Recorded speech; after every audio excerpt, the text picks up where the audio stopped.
السلام علیکم ناظرین، کیسے ہیں آپ لوگ؟ امید کرتا ہوں آپ لوگ خیریت سے ہوں گے۔ تو ابھی بڑی تیزی کے ساتھ سوشل میڈیا پہ جو ہے ایک کلپ وائرل ہو رہی ہے۔ شیر ہندوستان محافظ ناموس رسالت خلیفہ حضور تاج الشریعہ حضرت علامہ مولانا مفتی سلمان اظہری صاحب قبلہ کی کلپ میں دیوبندی حضرات کے تعلق سے کہا ہے کہ میں دیوبندی حضرات سے صلح کرنے کے لیے تیار ہوں، یعنی انہیں گلے لگانے کے لیے تیار ہوں، لیکن ان سے ملنے سے پہلے، ان کو گلے لگانے سے پہلے مفتی صاحب قبلہ نے بہت بڑی شرطیں رکھی ہے۔ اور کیا شرطیں رکھی ہے اور مفتی سلمان اظہری صاحب قبلہ نے دیوبندی حضرات اور علماء دیوبند کے حوالے سے کیا کہا ہے، میں ساری ویڈیو آپ کو دکھاؤں گا۔ اس سے پہلے اگر آپ میرے چینل پر نئے ہیں تو چینل کو سبسکرائب کر لیجئے، بیل آئیکن کو دبا دیجئے تاکہ ہر ویڈیو ہماری آپ تک سب سے پہلے پہنچے۔ تو آئیے مفتی سلمان اظہری صاحب قبلہ کی پوری ویڈیو ہم آپ کو دکھاتے ہیں۔ مفتی صاحب قبلہ نے دیوبندی حضرات کے تعلق سے کیا کہا ہے اور علماء دیوبند کو گلے لگانے سے پہلے کن کن شرطوں سے مفتی صاحب قبلہ نے آگاہ کیا ہے اور کن کن شرطیں رکھی ہے، میں ساری ویڈیو آپ تک پہنچاتا ہوں۔ تو چلیے مفتی سلمان اظہری صاحب قبلہ کی ویڈیو آپ کو دکھاتے ہیں۔ پوری ویڈیو دیکھیے گا، اینڈ تک دیکھیے گا، اور آپ کی کیا رائے ہے ہمارے چینل کا کمنٹ باکس کھلا ہوا ہے، آپ ضرور اپنی رائے پیش کریں۔ تو چلیے مفتی سلمان اظہری صاحب قبلہ کی پوری کلپ آپ کو سناتے ہیں۔ جو دیوبند ہے یا جو دیوبندی ہیں، اگر ان کو میری بات بری لگتی ہے تو ٹھنڈے دل سے میرے عزیز اپنے دل پر ہاتھ رکھ کر کے سوچو، آؤ میں تمہیں دعوت دیتا ہوں، آؤ ہم ان تمام چیزوں پر جمع ہو جاتے ہیں جو صحابہ اور تابعین سے تھی۔ کوئی نئی بات تم اپنی کتاب میں نہیں لاؤ گے، کوئی نئی بات میں اپنی کتاب میں نہیں رکھتا۔ آؤ اتحاد کرو، میں اس اتحاد کا اعلان کرتا ہوں، لیکن جو نئی باتیں آئی اس کا تم انکار کرو گے، علل اعلان کرو گے، اور یہ بھی کہو گے کہ ہم ان سے دور ہیں۔ ہوا یہ کہ اعلیٰ حضرت رضی اللہ تعالیٰ عنہ کے زمانے سے تھوڑے سے پہلے کی حالات میں بتا رہا ہوں آپ کو۔ دارالعلوم دیوبند کے بعد 4 علماء میں صاف صاف آج عرض کرتا ہوں جن کی کتابوں سے پوری امت میں تنازع پھیل گیا، اختلاف پھیلا۔ لوگ ہم کو اختلاف کا فتویٰ دیتے ہیں، اگر نہ یہ کتابیں آتی نہ یہ کوئی فتوے آتے۔ کتابیں لکھی گئی، کتابوں میں اچھی باتیں تھی، حضور صلی اللہ علیہ وسلم کی سیرت پر بھی کچھ کتابیں لکھی گئی، اللہ کی شان میں لکھی گئی، بہت ساری باتیں اچھی تھیں، لیکن بیچ میں چل کر کچھ عبارتیں ایسی کہ لڑکھڑا گئی، اور وہ اتنی لڑکھڑا گئی کہ عام مسلمان بھی اسے بولنا پسند نہیں کرے گا۔ براہین قاطعہ کتاب کا نام بول رہا ہوں، تقویت الایمان کتاب کا نام ہے، تحذیر الناس کتاب کا نام ہے، حفظ الایمان کتاب کا نام ہے۔ یہ وہ کتابیں جو آج چھپی نہیں ہیں، مارکیٹ میں چھپی ہیں، ابھی بھی موجود ہیں، ابھی بھی موجود ہیں۔ انہی کتابوں کی عبارات کی وجہ سے ہی تو یہ تنازع پھیلا پورے امت میں، اختلافات۔ اہل سنت و جماعت متحدہ متفقہ ایک ہی جماعت تھی بر صغیر میں۔ ان کتابوں کے آنے کے بعد ہوا کیا؟ ایک کتاب میں لکھا گیا اللہ جھوٹ بول سکتا ہے، نئی بات تھی۔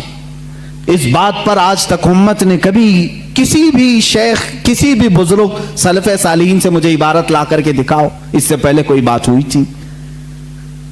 پھر ایک کتاب میں عقیدہ توحید کو بیان کرتے ہوئے مولوی اسماعیل دہلوی صاحب نے یہ تک لکھ دیا، حضور صلی اللہ تعالیٰ علیہ وسلم کا خیال نماز میں آنا گدھے اور بیل کے خیال سے بدتر ہے۔ یہ نئی بات تھی کہ نہیں تھی؟ اور جا کر کے کراس ویریفیکیشن کر لینا، اگر میں جھوٹ بولوں تو میرا جبہ پکڑ لینا اور جو سزا دے سکتے ہو دو۔ میں یہ لفاظی نہیں کر رہا ہوں اور نہ پھکائی کر رہا ہوں، یہ جملے آج کتاب میں موجود ہیں۔ تقویت الایمان میں حفظ الایمان کتاب آئی، اس میں مولوی اشرف علی صاحب نے حضور صلی اللہ تعالیٰ علیہ وسلم کے علم غیب پر بحث کرتے کرتے یہ کہہ دیا، حضور کے علم غیب کی کیا تخصیص، کیا تقسیم، یعنی ان کی کیا خصوصیت ہے؟ اتنا علم غیب تو زید کو، پاگلوں کو، بچوں کو، بلکہ جانوروں کو بھی حاصل ہے۔ شیطان کا علم غیب تو قرآن سے ثابت ہے، انہوں نے کہا شیطان کا علم غیب قرآن سے ثابت ہے، حضور صلی اللہ علیہ وسلم کے علم غیب کی کیا خصوصیت ہے؟ یعنی برابر ہو گئے. شیطان کو جتنا علم ہے اتنا ہی محمد صلی اللہ علیہ وسلم کو ہے. میرے عزیزو، کیا یہ باتیں دل پر نہیں لگتی مسلمانوں کے؟ یہ عبارتیں آئی، کتابوں میں لکھی گئی، اور بڑا فتنہ یہاں سے بھی ہوا مولوی قاسم نانوتوی صاحب کی کتاب سے، کہ انہوں نے یہ بھی لکھا کہ بالفرض بعد زمانے نبی کے اگر کوئی دوسرا نبی پیدا ہو گیا تو حضور کے خاتم النبیین ہونے میں کوئی فرق نہیں آئے گا. یعنی کوئی دوسرا نبی پیدا ہو سکتا ہے اگر ہو گیا، اگر مگر کی بات ہی چھوڑو. جب حضور نے 1400 سال پہلے کہہ دیا، فرما دیا کہ میرے بعد کوئی نبی نہیں ہو سکتا تو نہیں ہوگا. آپ کتاب میں یہ نئی بات لکھنے کی کیوں ضرورت پیش کی؟ آپ کو کیوں ضرورت پیش آئی کہ اگر اب کے زمانے میں بھی کوئی نبی آئے گا تو حضور کے خاتم النبیین ہونے میں کوئی فرق نہیں آئے گا؟ تو آپ کی اس بات سے پتہ نہیں کتنے محلوں میں کہاں کہاں کوئی نبی ہونے کا اعلان کر دے گا. عزیزان گرامی وقار، یہ کتابیں پورا کا پورا ہندوستان ایک کھلبلی مچا چکی تھی، کوہرام بپا تھا، تنازعات میں گر گئے. قادیانی اپنے نبی ہونے کا اعلان کر رہا ہے، ادھر ایک نیچری فرقہ ہے علی گڑھ سے جو قرآن کے معجزات کا انکار، حسیات کو صرف ماننے والا، نیچر کو صرف ماننے والا اور مغیبات کو نہیں تسلیم کرنے والا، اور ایک طرف عظمت رسالت صلی اللہ تعالی علیہ وسلم پر، رسول کریم صلی اللہ تعالی علیہ وسلم کے متعلق یہ سارے جملے آ رہے ہیں. چلو 100 سال کا عرصہ گزر گیا، آج بھی میں دعوت دیتا ہوں، آج تو سوشل میڈیا کا زمانہ ہے، میری یہ دعوت قبول کریں علماء دیوبند یا جو بھی، میں آپ سے اتحاد کر لوں گا، سینے سے سینہ لگا لوں، لیکن صرف یہ باتوں سے تم انکار کر دو اور کہو کہ وہی عشق رسالت ہمارے اندر ہے جو سیدنا ابو بکر صدیق میں تھا، سیدنا عمر فاروق میں تھا، عثمان ابن عفان میں تھا، حیدر کرار میں تھا، رضوان اللہ تعالی علیہ مجمعین. جو مشائخ اہل سنت نے ہمیں محبت رسول اور تعظیم رسول سکھایا ہے اسی پر ہمارا اتفاق ہے. آؤ، میں سینے سے سینہ لگانے کو تیار ہوں. ہم کون سا اختلاف چاہتے ہیں آپ سے؟ ہم کون سا اختلاف چاہتے ہیں؟ ہمارا یہ ایک بات یاد رکھ لیں، اگر میں آج نام لے کر کے کسی کو کہہ رہا ہوں تو صرف اس لیے کہ ہمارا دین ہی یہ کہتا ہے جو ان سے نا آشنا ہو اس سے ہمارا کوئی تعلق بھی نہیں. ہمارے رشتے ناتے اگر ہیں تو صرف عظمت رسالت سے جڑے ہوئے ہیں. جو نبی کا ہے وہ ہمارا ہے. اسی لیے سرکار مرشدی پیر و مرشد تاج الشریعہ رحمت اللہ تعالی علیہ نے فرمایا ہے، نبی سے ہو جو بیگانہ اسے دل سے جدا کر دیں. نبی سے ہو جو بیگانہ اسے دل سے جدا کر دیں. پدر مادر برادر جان و مال ان پر فدا کر دیں. اسی وقت ایمان کو پہنچو گے، اسی وقت ایمان کو پہنچو گے. اب یہ حالات میں بتا رہا ہوں آپ کو، انڈیا کے، ہندوستان کے، اکھنڈ بھارت کے حالات، مسلمانوں میں تفرقہ پیدا کیا انگریز، اور انہوں نے اپنے مال، اپنی حکومت، اپنی سلطنت کو پھیلانے کے لیے، بہادر شاہ ظفر کا قتل ہو چکا تھا. اس کے بعد علماء حق نے محسوس کر لیا کہ انگریز درمیان امت تفرقہ ڈال کر اپنی کرسی سنبھالنے کی کوشش کر رہا ہے. تو وہ مرد مجاہد علامہ فضل حق خیر آبادی رحمت اللہ تعالی علیہ نے دلی کی جامع مسجد سے فتویٰ صادر فرمایا کہ انگریز ہندوستان کا دشمن ہے، ان سے قتال کرنا فرض ہے مسلمانوں کو. اسی فتوے کی بنیاد پر زندگی بھر کی عمر قید کی سزا میں ان کو انڈمان نکوبار بھیجا گیا. وہیں پر ان کی وفات ہوئی. آج مزار بھی ان کا جزیرہ انڈمان میں ہے.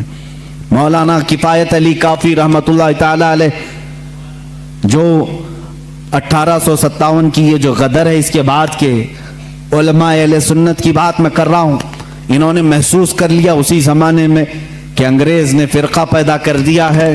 کچھ علماء اس کی بولی بول رہے ہیں. ظاہر سی بات ہے یہاں کچھ علماء جو مدرسہ بنا رہے تھے ان کو ماہانہ مشاہرہ مل رہا ہے انگریز حکومت سے.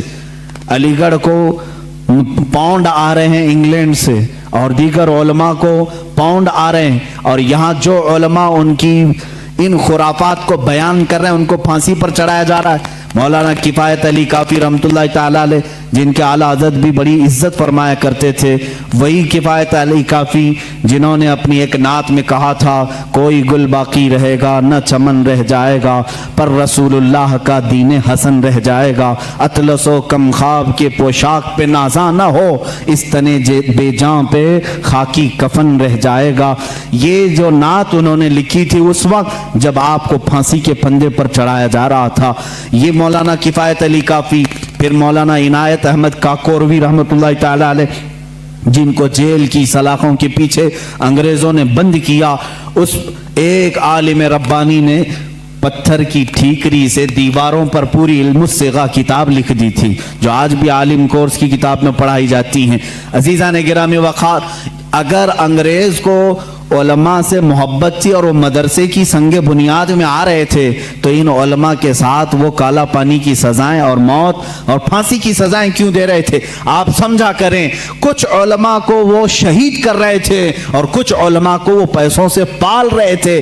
یہ حالات بڑے دیگرگوں تھے، امت میں تفرقہ اختلافات آ چکے تھے۔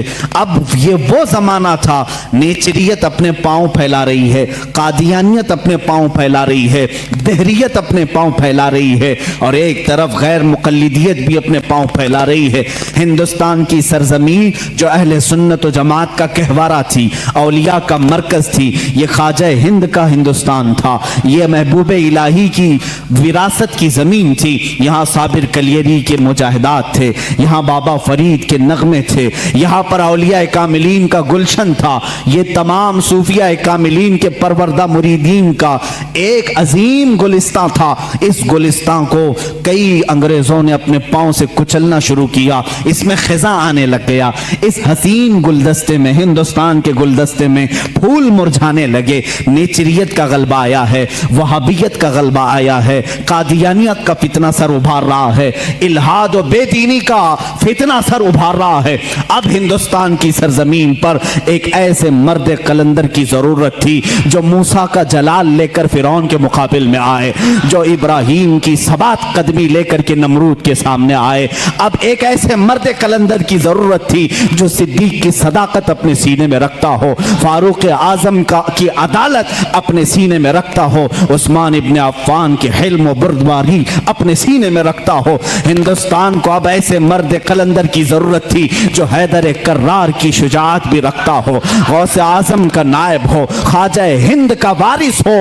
اللہ رب العزت نے ہندوستان کے سنی مسلمانوں پر وہ احسان عظیم فرمایا جب صوفیاء کے مرکز اور اولیاء کاملین کی خانقاہیں آواز دینے لگی، الہا اب ہند کا کیا ہوگا؟ یہاں تو اب چادریں نہیں، اب گاگریں نہیں، یہاں اولیاء کی بارگاہ میں آنے سے روکا جا رہا ہے، وسیلے کو شرک، استمداد کو کفر کہا جا رہا ہے، عظمت رسالت پر حملے ہو رہے ہیں، نماز میں رسول کے خیال آنے کو برا بھلا کہا جا رہا ہے، پیٹ پیچھے کی خبر نہ ہونے کی حضور کے بارے میں کہی جا رہی ہے۔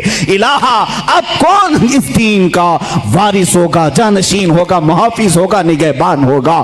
آواز آئی غیب سے، اللہ رب العزت نے پورے ہندوستان کے اس سائے پر ایک ایسی عظیم سلطنت کو بیدار فرمایا جس سلطنت کا نام ہم یوں کہتے ہیں، ملک سخن کی شاہی تم کو رضا مسلم، ملک سخن کی شاہی تم کو رضا مسلم۔ جس سمت آ گئے ہو سکے بٹھا دیے ہیں، اس عظیم ہستی کو اللہ تعالیٰ نے جلوہ فرمایا جس کو پوری دنیا سنیت، اعلیٰ حضرت کنز الکرامت، جبل الاستقامت، دریائے نعمت، آقائے رحمت، کنز الکرامت امام اہل سنت امام احمد رضا خان فاضل بریلوی کے نام سے جانتی ہے۔ اسی لیے میں نے کہا احمد رضا کا تازہ گلستان ہے آج بھی، خورشید علم ان کا درخشاں ہے آج بھی، سب ان سے جلنے والوں کے گل ہو گئے چراغ، احمد رضا کی شمع فروزاں ہے آج بھی۔